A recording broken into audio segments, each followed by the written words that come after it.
दाती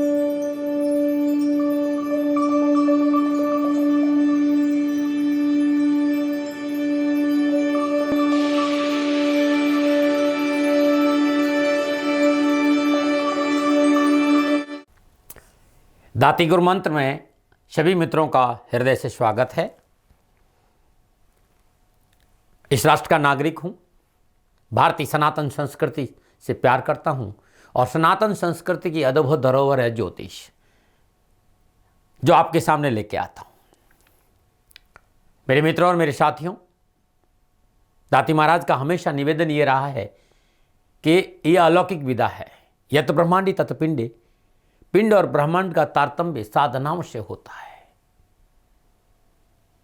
जो जितना पहुंचता है उतनी बात आप लोगों के सामने रखता है। न ये दावा का विषय, न विवाद का विषय, न तर्क का विषय है।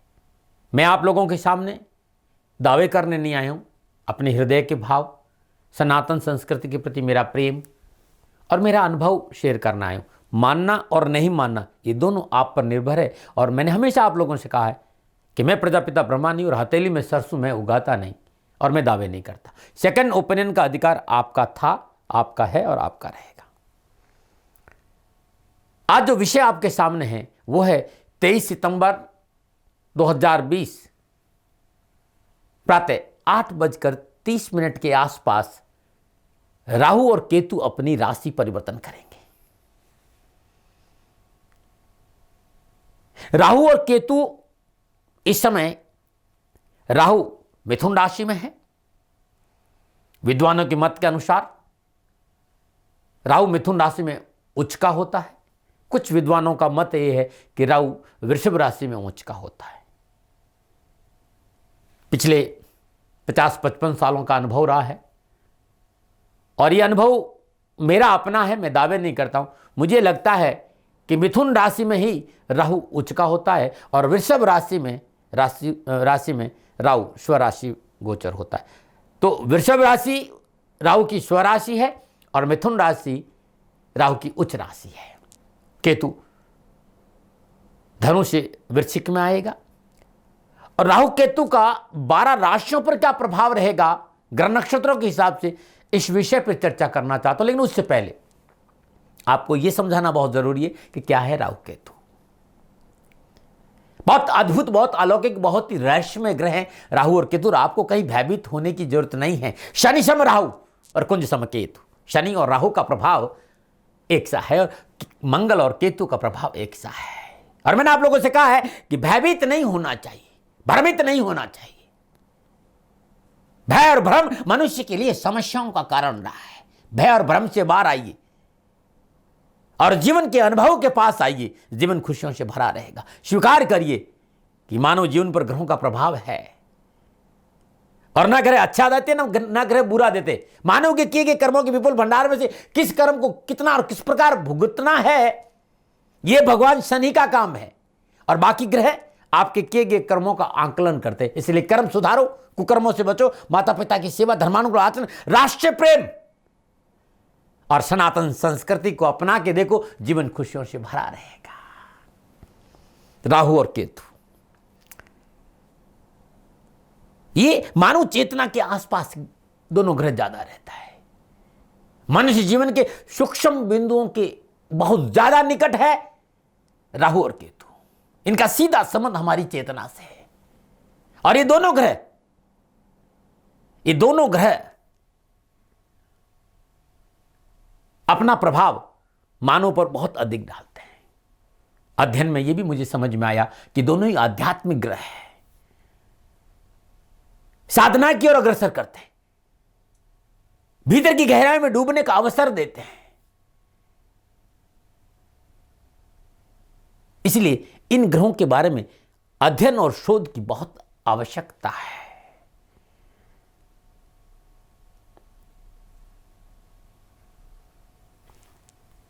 विद्वानों ने राहु केतु को छाया ग्रह भी कहा है, क्योंकि आकाश में ये दोनों ग्रह बिंदु के रूप में दृष्टिगोचर होते हैं।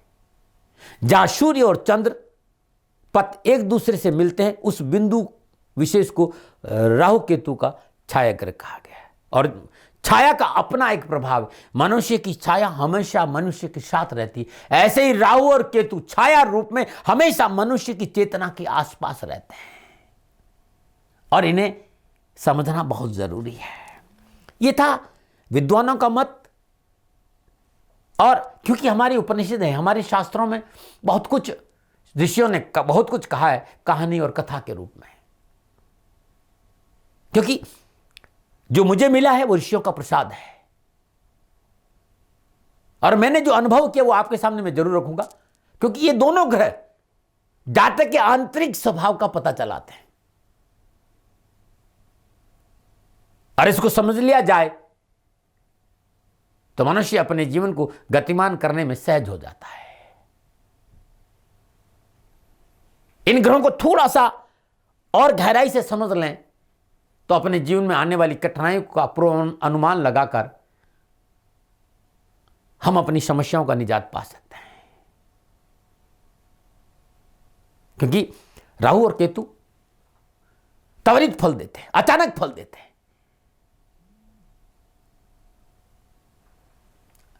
अब थोड़ा सा मेरे को और सुन लीजिए। मैं जानता हूं कि जिस विषय पे मैं आने जा रहा हूं उसमें मैं आपका ज्यादा समय, लेकिन राहु और केतु को समझना जरूरी। समुद्र मंथन सब कहानी सबको पता है कि समुद्र मंथन में सिंहस्थ पुत्र राहु ने अमृत ग्रहण कर लिया। सूर्य और चंद्रमा के संकेत पर नारायण ने सुदर्शन चक्र से उसकी गर्दन काट दी। राहु ने अमृत को ग्रहण कर लिया था और अमृत कंठ तक आया और सुदर्शन चक्र से गर्दन कट गई। तो जो ऊपर का हिस्सा है, गर्दन वाला हिस्सा है, वो राहु है और नीचे वाला हिस्सा केतु है। तो जहां अमृत आ गया वो तृप्त हो गया और जहां अमृत नहीं पहुंचा उसमें तड़प हो गई। तो पिछले 50 सालों से मैंने जन्म कुंडली में एक अनुभव, एक शोध किया। वो ये देखा मैंने कि राहु जिस भाव में बैठता है उस भाव से व्यक्ति हमेशा लापरवाह होता है, क्योंकि तृप्त जिसके पास अमृत हो उसकी परवाह किसकी, वो किसी की परवाह नहीं करता। और केतु जिस घर में बैठता है उस भाव की उस व्यक्ति के भीतर में तड़प होती। अब थोड़ी देर के लिए राहु लगन में विराजमान है। लगन में विराजमान, लगन मान सम्मान का, यश कीर्ति का भाव माना जाता है। यदि जातक की जन्मकुंड में किसी भी राशि में राहु वहां विराजमान है, व्यक्ति को कोई फर्क नहीं पड़ता कि लोग उसका मान करते हैं या सम्मान करते हैं। ऐसे केतु यदि लगन में आ गया, चाहे किसी भी राशि में हो, उस व्यक्ति को हमेशा अपने यश कीर्ति मान सम्मान की चिंता रहेगी। तो राहु जिस घर में बैठता है, जिस भाव में बैठता है, उस भाव के प्रति लापरवाह बनाता है या निश्चिंत बनाता है, और केतु जिस भाव में बैठता है उस भाव की तड़प पैदा करता है। इसका हमेशा ध्यान रखिएगा। यह मेरा अनुभव जो मैंने आपके सामने रखा है। केतु, केतु ध्वजा भी बोला है। ध्वजा, ध्वजा का पताका या झंडा नहीं, यानी केतु ध्वजा का यहां अर्थ है केतु यानी परमात्मा की शक्ति का मूर्त रूप, जिसके प्रभाव से चेतना से मनुष्य सृष्टि में व्याप्त उस सर्वशक्तिमान सर्वव्यापी शक्ति का अनुभव कर सकता है, अनुभव कर सकता है। साथियों, यदि वास्तव में राहु और केतु का थोड़ा सा आध्यात्मिक विश्लेषण किया जाए, उसके लिए बहुत जरूरी कि आपको भीतर में शिव सर्वोदय का ज्ञान हो, आपको साधना की रहस्यों का ज्ञान हो, आपको यह पता रहे कि पृथ्वी तत्व, वायु तत्व, जल तत्व, अग्नि तत्व और आकाश तत्व, या यदि आपको ये पता रहे ये जो 5 तत्व है और ये तत्व शरीर में कहां है, फिर 5 प्राण, 5 उपप्राण, ऐसे ही इड़ा, पिंगला और सुषुम्ना, इनका थोड़ा सा ज्ञान हो जाए, थोड़ी सी साधना में स्थिति आप अपना ले, तो जीवन में राहु और केतु आपकी जीवन की दशा और दृष्टि बदल देंगे। पिछले कई महीनों से संपूर्ण विश्व में उठापटक है। महामारी ने हाहाकार मचा रखा है। 23 सितंबर से राहु का स्वराशि वृषभ में आना, 13 सितंबर को बृहस्पति का मार्गी होना और 29 सितंबर को शनिदेव का मार्गी योग, ये संपूर्ण ग्रह योगों की गणना करें, क्योंकि इसमें जो महत्वपूर्ण ग्रह है वो आपस में नवम पंचम योग में है। और नवम पंचम योग यानी त्रिकोण का योग शकुन का संकेत दे रहा है। तो आने वाली परिस्थितियां मैदिनी ज्योतिष के अनुसार संपूर्ण विश्व में राहत मिलेगी महामारी से। यदि राष्ट्र की बात करूं तो राष्ट्र प्रगति की ओर अग्रसर होगा। शतापक्ष गरीब के नजदीक बहुत आएगा, क्योंकि ग्रह अपना प्रभाव दिखाते हैं। भगवान शनिदेव 30 साल के बाद मकर राशि में गोचर कर रहे हैं, और जब शनिदेव और बृहस्पति देव दोनों साथ आ जाएंगे तो जो जनमानस है, जो वो तबका जो बहुत पिछड़ा है, उसे आगे बढ़ने का अवसर मिलेगा। और शतापक्ष गरीब, निर्धन, पिछड़ा वर्ग जितना भी है उनको आगे लाने में पूर्ण सहयोग करेगा। ऐसे ग्रह योगायोग संकेत दे रहे हैं। हां, शतापक्ष और विपक्ष में व्यर्थ का टकराव भी नजर आ रहा है। ध्यान रखिएगा बंधु, मैं मात्र गणनाएं आपके सामने रख रहा हूं। मैं प्रजापिता ब्रह्मा हूं, न मेरी राजनीति में कोई ज्यादा पकड़ है। हां, इतना जरूर कहना चाहता हूं कि संवेदनशील विषयों पर असंवेदनशील टिप्पणी, बयानबाजी बखेड़ा खड़ा कर सकती है। इसलिए भाषा पर वर्चस्व वाले लोगों को काबू रखना होगा। मैंने अपने जीवन में इन ग्रहों के आसपास रहने का प्रयास किया। साधारण सा व्यक्ति हूं, बहुत लगाव है सनातन संस्कृति से, दावे आते नहीं, हर गलती के लिए हाथ जोड़ के क्षमा मांगता हूं, लेकिन मैं इस विषय पे बहुत नजदीक से जब जाता हूं तभी कुछ बोलता हूं। जिस तरह के ग्रह योगा योग प्राकृतिक प्रकोप की संभावनाएं है, चाहे वो अग्नि हो, चाहे भूमि हो, चाहे जल हो, या भूकंप हो, ये संभावनाएं, भूकंप, भूस्खलन, ऐसी संभावनाएं है। और ये संपूर्ण विश्व में प्राकृतिक प्रकोप जो नजर आ रहा है, जो इस समय जो कोरोना नाम का जो वायरस है उससे राहत मिलेगी। लेकिन जिस तरह की ग्रह योगायोग है, भूमि में हलचल की संभावना नहीं, भूकंप और भूस्खलन की संभावनाएं हैं, अग्नि की संभावनाएं हैं, तो इस तरह के ग्रह योगायोग अभी भी नजर आ रहे हैं। और एक मेरा निवेदन जरूर है, क्योंकि बृहस्पति इस समय प्रेजेंट सिनेरियो में बृहस्पति और शनि का द्विद्वादश योग है, दोबारा का योग है। धर्म पर किए गए अनर्गल बयानबाजी सांप्रदायिक सौहार्द की कमी का संकेत दे रही, इससे भी बचना चाहिए। ये मैदानी ज्योतिष था। हम राष्ट्र के नागरिक और राष्ट्र बड़ा ना कोई था, ना कोई है, ना होने की संभावना। इसलिए जब मुझे मौका मिलता है जय गौ माता, जय वंदे राम मातरम जरूर कहता हूं। अब मैं आपके सामने होरा शास्त्र को लेकर आ रहा हूं, और होरा शास्त्र के अनुसार 12 राशियों पर राहु केतु के राशि परिवर्तन का क्या प्रभाव रहेगा, इस विषय पर चर्चा करूंगा। मकर राशि वालों, राहु के इस राशि परिवर्तन में, केतु और राहु के राशि परिवर्तन ने, मेरा प्रयास था कि राहु केतु का क्या प्रभाव है मानव जीवन पर, इस विषय पर मैंने आपसे चर्चा करी। आपका समय ज्यादा नहीं लूंगा। अब मैं आपको बताऊंगा कि राहु केतु के राशि परिवर्तन का क्या प्रभाव रहेगा मकर राशि पर आने वाले 18 महीनों में। लेकिन उससे पहले इस समय क्या है ग्रह योगा योग। मकर राशि वालों के लिए राहु पंचम भाव से गोचर करेगा। पंचम भाव प्रेम, संतान, पेट, शिक्षा से संबंध रखता है। राहु स्वराशि वृषभ में पंचम भाव में, और शनि मकर राशि लगन भाव में। राहु और शनि का लगन और पंचम भाव से नवम पंचम योग, यह बहुत सुंदर योग है। राहु शव राशि पंचम भाव में और शनि मकर राशि लगन भाव में। लगन का और पंचम का, लगन का और नवम का, नवम पंचम योग बड़ा अनुकूल, बड़ा ही लाभदायक होता है। मेरी बात को सुनिएगा जैसे कि आपको समझ में आ जाए। मंगल चतुर्थ भाव, बृहस्पति धनु राशि में, द्वादश भाव नवम पंचम योग। बृहस्पति और मंगल का नवम पंचम योग 12वें भाव और चौथे भाव से है। सूर्य और राहु का नवम पंचम योग पंचम और नवम भाव में है। सूर्य और शनि का नवम पंचम योग लगन भाव और नवम भाव से है। केतु वृश्चिक राशि एकादश भाव। पंचम भाव त्रिकोण का भाव है और त्रिकोण में सभी ग्रह बहुत अनुकूल, बड़े लाभदायक फल प्रदान करते हैं। मकर राशि वालों के लिए राहु केतु का यह राशि परिवर्तन बहुत शुभ और लाभदायक रहेगा। कारोबार में मनोअनुकूल परिस्थितियां बनेगी। कारोबार में किए गए प्रयास मनोअनुकूल फल प्रदान करेंगे। आपकी प्रयासों की प्रशंसा होगी और आपके प्रयासों की वजह से व्यवसायिक वातावरण आपके अनुकूल रहेगा। किए गए प्रयास सार्थक होंगे। धन लाभ की प्राप्ति होगी। धन की बढ़ोतरी की वजह से आर्थिक स्थिति सुदृढ़ होगी और बैंक बैलेंस बढ़ेगा। बचत होगी, बरकत होगी।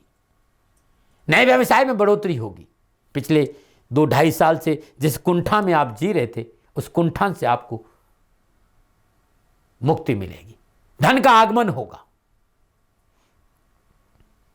पारिवारिक समस्याओं का निवारण होगा। परिवार में जो सदस्य है, जो आसपास के भाई बहन हैं या जो चाचा ताऊ वगैरह में जो एक अलग धारणा आपके बारे में बना सके, वो धारणा अब टूटेगी। पुनः वो आपके आसपास आएंगे और आपका मान सम्मान करेंगे। नए व्यवसायिक बढ़ोतरी से धन के आगमन की वजह से सुख और सौभाग्य, ऐश्वर्य, मान सम्मान, यश और कीर्ति बढ़ेगी। पताका लहराएगी आपकी वापस। अतिरिक्त आय के साधनों में वृद्धि होगी। जैसे गृह योगायोग है, जमीन जायदाद के मसलों में आपको धन लाभ होगा। भूमि से संबंधित, जैसे कोई खान हो गई, ऐसा कार्य जिसे भूमि से संबंध हो, उसमें आपको लाभ मिलेगा। संतान को विशेष सफलता मिलेगी और संतान की ख्याति बढ़ेगी। गोचर ये भी संकेत दे रहे हैं कि यदि आप शेयर मार्केट का काम करते हैं और आपको समझ है तो सफलता आपका दामन चूमेगी। युवा वर्ग और विद्यार्थियों को यह समय अनुकूलता का संकेत दे रहा है। पैसा कमाने और शिक्षा में सफलता का योग नजर आ रहा है। परीक्षा और प्रतियोगिता में सफलता मिलेगी और हैं आप अविवाहित तो विवाह का योग भी नजर आ रहा है। पारिवारिक पूर्ण सहयोग। ऐसी कोई मोटी बीमारी मुझे नजर नहीं आ रही है। ऐसी कोई मोटी बीमारी नजर नहीं आ रही, लेकिन फिर भी घुटनों को लेकर, कमर को लेकर थोड़ी सी सावधानी अपेक्षित है। न मना रहे। अब मैं आपको बात करूंगा कि इन राहु केतु के राशि परिवर्तन में विशेष सावधानी क्या है इन 18 महीनों में। तो मकर राशि वालों, आपकी समस्या का कारण, आपके नुकसान का कारण आपके अलावा कोई नहीं। आप लोगों पर अंधा विश्वास करते हैं और लोग आपका विश्वास का लाभ उठाते हैं। थोड़ा सा अपने आसपास नजर फैलाई दें, किसके साथ रहना चाहिए और किसके साथ नहीं रहना चाहिए, किसके साथ कितना शेयर करना चाहिए और किसके साथ कितना शेयर नहीं करना चाहिए। ये बात आपको देखनी पड़ेगी। इन 18 महीनों में इस बात पर यदि आपने ध्यान नहीं दिया तो लाभ नुकसान में बदल जाएगा, क्योंकि लोग मौकापरस्त हैं और हर चीज पैसे के लिए है। पैसा आपके पास है, आपके चारों ओर मधुमक्खी की तरह लोग मंडराएंगे और पैसा नहीं तो कोई नजर भी नहीं आएगा। इस बात पर आपको घोर करना पड़ेगा। लोग अपना बनकर विश्वासघात करेंगे, इस बात पर भी ध्यान रखना पड़ेगा। आपके आसपास के लोग आपकी संतान को गलत राह नहीं देते, इस पर भी आपको ध्यान देना होगा। मकर राशि, आप बहुत समझदार हैं, सहनशील है, धैर्यशील है, लेकिन जिस तरह के ग्रह योगायोग है, अपनों की सलाह नजरअंदाज नहीं करना, धर्म की डगर पे चलना, थोड़ा सा स्वाध्याय और थोड़ी सी साधना पे आप ध्यान देते हैं तो पिछले जो कई सालों से एक बोझ आप लेके घूम रहे हैं, जिस घुटन में आप जी रहे हैं, उस घुटन से आपको छुटकारा मिल जाएगा। राशि अधिपति शनि है। आप किसी की सुने नहीं, आप अपनी मन से इस साधना को प्रारंभ कर दें तो आपके लिए बड़ा अच्छा रहेगा कि आप नियमित, यदि आपके आसपास कोई शनि मंदिर है तो नियमित हर रोज सुबह प्रातःकाल या सायंकाल एक बार शनि मंदिर में जाकर भगवान शनिदेव के श्री चरणों में मत्था टेके और संभव हो सके तो शनिवार के दिन या हर रोज भगवान शनिदेव के श्री चरणों में तेल के सरसों का दीपक जरूर जलाएं। आप ये करके देख लीजिएगा। धन का आगमन होगा, कानूनी मसलों से छुटकारा मिलेगा, कारोबार में सफलता मिलेगी, पारिवारिक में सुकून रहेगा, बाधाओं से मुक्ति मिलेगी, स्वास्थ्य अनुकूल रहेगा और अपनों का साथ मिलेगा। धन स्थिर रहे, धन का आगमन वैसा ही रहे, तो हर रोज घर में पूजा के बाद केसर का तिलक लगाएं। अपने भाल पर केसर का तिलक लगाएं। हर गुरुवार के दिन पीले कपड़े में 9 हल्दी की गांठ बांधिए, क्लॉकवाइज अपने ऊपर से 7 बार उसारिए और भगवान शनिदेव के मंदिर में अर्पित करके आ जाइए। अब आप ये करके देखिएगा, आपका जीवन खुशियों से भरा रहेगा और आपके जीवन में संपूर्ण परेशानियों से मुक्ति मिलेगी। राशि अधिपति शनि है और संपूर्ण राशि से मेरा निवेदन है, 12 भावों पर शनि का प्रभाव है और 12 राशियों पर भी शनि का प्रभाव है। देवाधिदेव शनिदेव से आपको भयभीत होने की जरूरत नहीं। शनि अपनी राशि में गोचर कर रहा है। न धनु राशि को परेशान होना साढ़े साथी से, न मकर राशि को परेशान होना, न कुंभ राशि को परेशान होना। साढ़े साथी हो चाहे महादशा और ढैया हो, किसी को भी भयभीत होने की आवश्यकता नहीं है। शनि कर्म धर्म गति ज्ञान भक्ति धर्म साधना समृद्धि सुख समाधि का प्रतीक है। कैसी विडंबना है, जो चराचर जगत को भय से मुक्त करता है उसी से आप भयभीत हैं। ये तथाकथित व्यापारियों की भाषा है। आप शनि से भयभीत मत होइए, बस एक काम करिए, कर्म सुधारें, कुकर्मों से बचें, माता पिता की सेवा, धर्मानुकूल आचरण, राष्ट्र से प्रेम और समय निकालकर ओम शम शनैश्चराय नमः इस मंत्र का जाप। ओम शम ये सदाबहार मंत्र है। यह मंत्र आपकी जीवन की दशा और दृष्टि बदल देगा। ओम शम शनैश्चराय नमः इस मंत्र का जाप करिए, जीवन खुशियों से भरा रहेगा। पुनः मकर राशि वालों को मेरी ओर से इतना ही निवेदन कि देवाधिदेव शनिदेव को जीवन में प्रवेश करने दीजिए। और प्रवेश के लिए आप तो वैसे ही बहुत सेवा भावी है, गरीब की सेवा करिए, बुजुर्गों का चरण स्पर्श करिए और हर रोज समय निकाल सुबह या शाम जब आपको मौका मिलता है भगवान शनिदेव को नमन जरूर करें और एक सरसों का तेल का दीपक जलाएं। आपके कष्ट मिटेंगे और आपकी परेशानियों से आपको छुटकारा मिलेगा। नमो नारायण, नमो नारायण।